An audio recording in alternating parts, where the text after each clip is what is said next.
நந்திகேசுவரவர்மன் நன்கு படித்த அரசன். அவன் தவமிருந்து பெற்ற பிள்ளைதான் சண்டிகேஸ்வரன். அந்த பிள்ளை மிகவும் சண்டி. 5 வயதாயிற்று. படிக்க வேண்டும் என்று ஆசைப்பட்ட பெற்றோர்கள் ஒரு குருவை அழைத்து அவரிடம் அவனை ஒப்படைத்தார்கள். அந்த பையன் ஒரு எழுத்து கூட கற்றுக்கொள்ளவில்லை. எப்பொழுது பார்த்தாலும் விளையாடிக் கொண்டே இருந்தான். 4-5 ஆசிரியர்கள் வந்து பார்த்தார்கள். தங்களால் முடிந்த எல்லா முயற்சிகளையும் கையாண்டு பார்த்தார்கள். பலனில்லை. அரசனுடைய பிள்ளையாதலால் அவனை ஒன்றுமே செய்ய முடியவில்லை. அவனுக்கு விளையாடுவதில் தான் எப்பொழுதும் எண்ணம் அதிகமாக இருந்தது. அதனால் அரசன் மனம் நொந்து கஷ்டப்பட்டான். கடைசியாக தன் மந்திரியை கலந்து ஆலோசித்தான். இருவரும் சேர்ந்து தண்டோர போடும்படி செய்தார்கள்.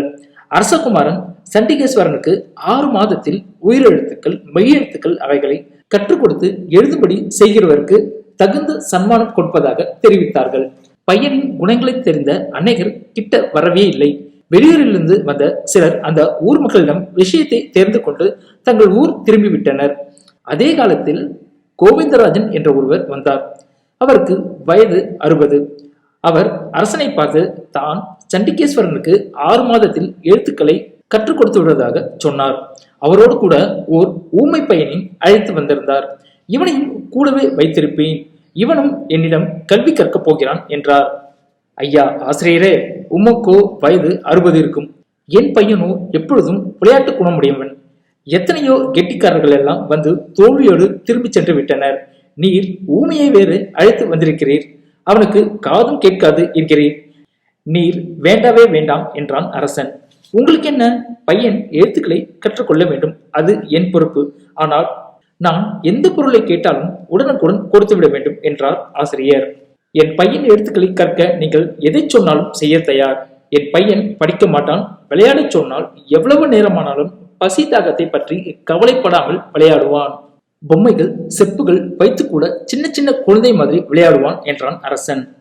அந்த மாதிரி பொம்மை முதலிய பொருட்கள் தான் எனக்கு வேண்டும். நான் எது கேட்டாலும் கொடுக்க வேண்டும். எல்லாம் விளையாட்டு சாமான்கள் தான் என்றார் ஆசிரியர். சொன்னபடி கொடுக்கிறேன். ஏற்கனவே அவன் விளையாட்டு பிள்ளை. நீங்கள் அவனுடைய விளையாட்டு புத்தியை அதிகப்படுத்தி விட்டு போய்விட்டால் மிகவும் கஷ்டமாகி விடுமே. அப்படி ஆகிவிட்டால் நான் என்ன செய்வேன் தெரியுமா? உமது தலையையும் இந்த பையனின் தலையையும் என் கைவாளுக்கு இரையாக்கி விடுவேன் என்றான் அரசன். கோவிந்தராஜன் அப்படியே செய்யுங்கள் அரசே என்றார். அந்த ஊமைக்கும் ஜாடை மூலமாய் அரசன் விஷயத்தை சொன்னான். அந்த ஊமையும் அப்படியே என்று ஒப்புக்கொண்டது. அரசகுமாரனை அழைத்துக் கொண்டு சென்றார் கோவிந்தராஜன். தனக்கென்று ஏற்படுத்தியிருக்கும் விடுதியில் வந்து சேர்ந்தார். அன்று முதல் தினம் என்னென்ன வேண்டுமோ அவைகளெல்லாம் அனுப்பினான் அரசன். தினமும் விளையாட்டு சாமான்கள் கணக்கில்லாமல் வந்து குவிந்தன. குருவாக வந்தவர் என்ன செய்தார்? தினமும் காலையில் எழுந்து ஊரை சுற்றுவது, இரவில் வீடு செல்வது, இதைத்தான் அவர் செய்து கொண்டிருந்தார். ஊர் மக்கள் எல்லாம் இந்த மனிதர் ஏன் பாடம் சொல்லிக் கொடுக்கிறேன் என்று வர வேண்டும், வந்து ஒரு நாள் கூட சொல்லிக் கொடுத்திருக்க மாட்டார் போலிருக்கிறது. தினமும் பகல் வேளையில் ஊரில் திரிகிறார். இவர் என்னத்தை சொல்லிக் கொடுக்க போகிறாரோ? இன்னும் 10 நாளில் இவர் தலை உருள்வது நிச்சயம். இவரது தலை உருள்வது போதாது என்று அந்த ஊமை பையனையும் வேறு சாகரிக்கப் போகிறாரே என்றார்கள். விளையாட்டு சாமான்கள் அதிகமாக போக போக அரசனுக்கு கோபம் பொங்கிக் கொண்டே இருந்தது. மேலும் உபாத்தியார் ஓயை சொட்டிக் கொண்டிருப்பது அவருக்கு அடியோடு பிடிக்கவில்லை. குறித்த நாள் வந்தது. அரசன் தன் மந்திரிகளுடன் சேவர்களுடன் குருவின் வீட்டை அடைந்தான். ஆசிரியர் அரசனை எதிர்கொண்டு அழைத்து வந்தார். ஆசனத்தில் அமரச் செய்தார். அரசன், என் பிள்ளையால் நான் சொல்வது போல் எழுத முடியுமா என்று கேட்டார். ஆஹா, இப்பொழுதே பரீட்சை செய்து பாருங்கள் என்றார் உபாத்தியார். சண்டிகேஸ்வரா, உனக்கு எழுத தெரியுமா? எங்கே உயிரெழுத்துக்களை எழுதி பார்க்கலாம் என்றான் அரசன். சண்டிகேஸ்வரன் உயிரெழுத்துக்களை எல்லாவற்றையும் அழகாக தவறில்லாமல் எழுதினான். பிறகு மெய் எழுத்துக்களையும் எழுதி காட்டினான். அரசன் வியப்படைந்தான். சரி, படிக்க தெரியுமா என்று கேட்டான். ஓ, தெரியுமே என்று ஒரு புத்தகத்தை எடுத்து கடகடவென்று படித்தான். அரசனுக்கு சந்தோஷம் தாங்க முடியவில்லை. அந்த குருவை சாஷ்டாங்கமாக நமஸ்கரித்தான். சுவாமி, உங்களது தலையை வெட்டிவிட முடிவு செய்தேன். தினமும் உங்களை கடைத்தெருவிலும் மற்றும் அநேக இடத்திலும் பார்த்ததாக என் ஆட்கள் சொன்னார்கள். ஆதலால் நீங்கள் ஒரு எழுத்து கூட சொல்லிக் கொடுக்க மாட்டீர்கள் என்றுதான் நினைத்தேன். இப்பொழுது என் மனம் மகிழ்ச்சியால் பொங்குகிறது. என் தவறை மன்னித்து விடுங்கள் என்றான். அவரை தேரில் அழைத்து வர சொன்னான். தன் அரண்மனையில் கொண்டு போய் ஆசனத்தில் அமர்த்தினான். சால்வைகள், வெள்ளி பாத்திரங்கள் எல்லாவற்றையும் அவர் எதிரே வைத்து எடுத்துக்கொள்ள வேண்டினான் அரசன். கோவிந்தராஜன் அவைகளை எல்லாம் ஏற்றுக்கொள்ளவே இல்லை. இவை எனக்கு சன்மானம் அல்ல. இவைகள் எல்லாவற்றையும் அந்த ஊமை பிள்ளைக்கே கொடுத்து விடுங்கள். அவன்தான் உங்கள் மகனுக்கு எழுத்தை சொல்லிக் கொடுத்தான் என்றார். அது எப்படி சுவாமி? அவன்தான் ஊமையாயிற்றே, காதும் கேட்காதே என்றான் அரசன். அதுதான் ஆச்சரியம். அவன் என் சீடன். சிறு வயது முதல் என்னிடத்தில் வாசித்தான். சாஸ்திரங்களை எல்லாம் சிறு வயதிலேயே கற்றுக்கொண்டான். குருதட்சணை கொடுக்க முடியவில்லையே என்று வருந்து கொண்டிருந்தான். உங்களுடைய தண்டோரவை கேட்டான். உடனே அவன் என்னிடம் வந்து, சுவாமி, உங்களுக்கு தட்சணை கொடுக்க நான் குருவாக மாறப்போகிறேன், நீங்கள் அதற்கு உதவி புரிய வேண்டும் என்றான். உன்னை சீடனாக பெற்ற எனக்கு ஒரு குறையும் கிடையாது, நான் என்ன செய்ய வேண்டும் என்றேன். அவன் எனக்கு ஒரு யோசனை சொல்லி தந்தான். அதன்படித்தான் தங்களிடம் அவனை அழைத்து கொண்டு வந்தேன். 6 மாதத்தில் எழுத கற்றுக் கொடுப்பதாக சொன்னேன்.